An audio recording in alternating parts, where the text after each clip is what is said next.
আসসালামু আলাইকুম এভরিওয়ান, আশা করি সবাই ভালো আছেন। অনেকদিন পর একটা ব্লগ নিয়ে হাজির। আসলে রিসেন্টলি আমরা মুভ আউট করেছি, মানে আমাদের পুরাতন ঘর থেকে নতুন ঘরে মুভ আউট করছি, যার ফলে ঈদে আমি কোনো ব্লগ বানাতে পারিনি, কারণ অনেক বেশি কাজ ছিল। তাই আজকে একটা নাইট রুটিন নিয়ে হাজির হলাম। ভিডিওটি অবশ্যই লাস্ট পর্যন্ত দেখবেন। সো দেরি না করে লেটস স্টার্ট দ্য ভিডিও। আজকে কোচিং থেকে আস্তে আস্তে অনেক দেরি হয়ে গেল, প্রায় সন্ধ্যা নেমে আসলো। আর কোচিং থেকে ফেরার পর দেখি কিন্তু বাইরের ওয়েদারটা আসলে অনেক বেশি খারাপ হচ্ছিল।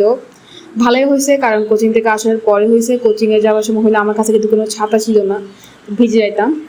দেখলাম যে বাইরে অনেক বেশি বাতাস বইছে, আর মনে হয় ঝড় আসবে, বজ্রপাতও হতে পারে, এরকম ওয়েদারে দেখলাম একটু একটু বৃষ্টি পড়া শুরু করছে, আর অনেক ঠান্ডা ঠান্ডা বাতাস।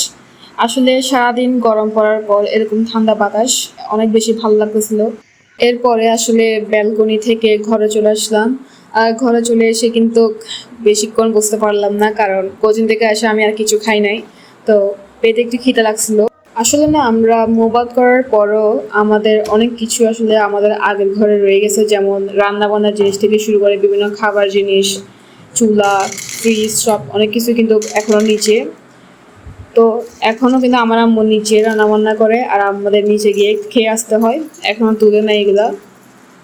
তো যেহেতু আম্মু আব্বু ঘরে নাই, আর আমার কোনো রান্না বান্না করার কোনো ইচ্ছা ছিল না, তো আমি ঘর থেকে কিছু স্ন্যাক্স নিয়ে আসলাম, ওগুলাই আসলে খাবো।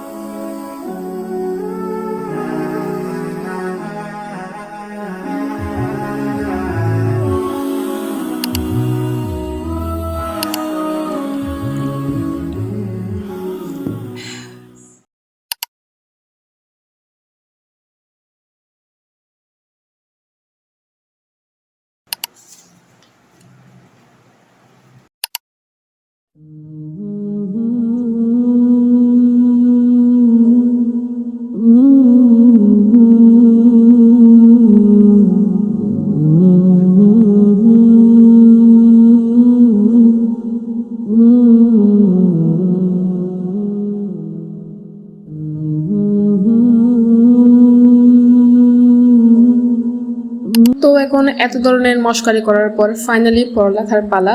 আর আজকে সন্ধ্যায় আমি অন্তরীকরণ স্টার্ট করতে যাচ্ছি, কারণ আমাদের কোচিংয়ে যোগাযোগকরণ আসলে ফার্স্ট টাইম ধরতেছে, মানে আগে আমরা কখনো যোগাযোগকরণ করি নাই।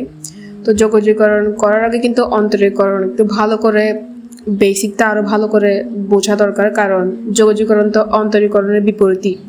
তাই আমি নিজ থেকে একটু অন্তরীকরণ আবার ভালো করে একটু রিভাইজ দিতে চাই, যাতে আমার যোগাযোগকরণ বুঝতে যাতে সহজ হয়।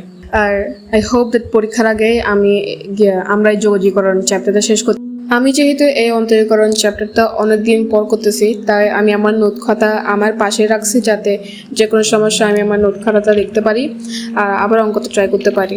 এখন আমি 9A দিয়ে স্টার্ট করব, আর 9-এর মধ্যে লিমিটের অঙ্কগুলা করবো। আসলে লিমিটের অঙ্কগুলা আসলে এমসিকিউর জন্য একটু বেশি আসে, আবার কতেও আসতে পারে, তাই একটু ভালো করে করতে হবে, কারণ এগুলো হচ্ছে আমাদের বেসিক। লিমিটের অঙ্কগুলো শেষ করার পরে আমি একটু ব্রেক নিলাম, কেননা 9-এরটা অনেক ছোট।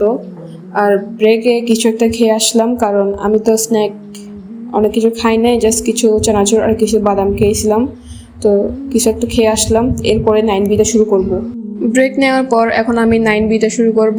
9B মূলত অন্তরজ নির্ণয়, অর্থাৎ এখানে সূত্র আসলে প্রমাণ করতে হবে। আর এই অন্তরজ নির্ণয় কিন্তু করার জন্য মাস্ট।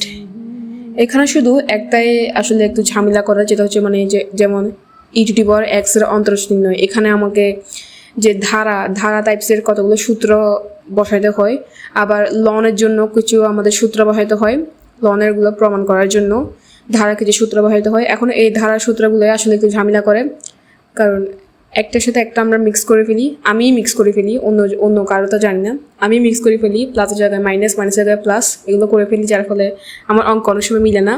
এই জন্য বারবার বই থেকে দেখে সূত্রগুলো দেখে একটু প্রমাণ করতে হয়। আর হ্যাঁ, অবশ্যই আমাদের অন্তরীকরণের জন্য ত্রিকোণমিতি একটু ভালো বেসিক থাকা দরকার। আর সূত্র তো অবশ্যই জানা দরকার, কারণ অন্তরীকরণে ত্রিকোণমিতির সূত্র কিন্তু অনেক বেশি ব্যবহৃত হয়। মোটামুটি 9A আর 9Bটা শেষ করেছি, অঙ্কগুলো কিন্তু শেষ। আর আমার লেখা একটু বিশ্রী, তাই একটু হিজিবিজি করে কিন্তু অঙ্কগুলো করছি খাতা বাঁচানোর জন্য। ফাইনালি এখন 9A 9B তো শেষ, আমি আর অন্য কোনো অঙ্ক করতে চাচ্ছি না। 9Cটা ইনশাল্লাহ আমি কালকে ধরবো। সো রাতে এই অঙ্কগুলো করার পর আমি আসলে অনেক বেশি টায়ার্ড হয়ে গেছি, তাই এখন একটু রিল্যাক্স থাকা যাবে। আর আমি আমার মেসি স্টাডি টেবলকে ট্রানজিশনের মাধ্যমে অর্গানাইজ করে ফেলবো। এরপর আমি একটু টিভি দেখবো। টিভি দেখতেছি কেন, কারণ এন্টারটেইনমেন্ট তো অবশ্যই লাগবে। আর টিভি দেখতে দেখতে আমার ছোট বোন আমাকে মেহেদি লাগিয়ে দিচ্ছিল। আর কারণ আমি ঈদের দিন সহ কিন্তু মেহেদি দিই নাই, চাঁদাতের দিন মেহেদি দিই নাই, তাই আজকে একটু মেহেদি দিচ্ছিলাম। মুড ছিল মেহেদি দেওয়ার।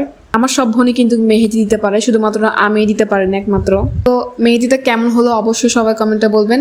অনেক simple Mehedi, but very beautiful. এরপরে আমার ঘুমানোর টাইমটা হয়ে গেছে। বাস এইটুকুই একটা স্টাডি ব্লগ ছিল আজকের। এনিওয়ে, যদি ব্লগটা এনজয় করে থাকেন তাহলে অবশ্যই আমার চ্যানেলটা সাবস্ক্রাইব করে দিবেন আর ভিডিওটাকে লাইক করে দিবেন। And bye bye everyone, stay tune for next video.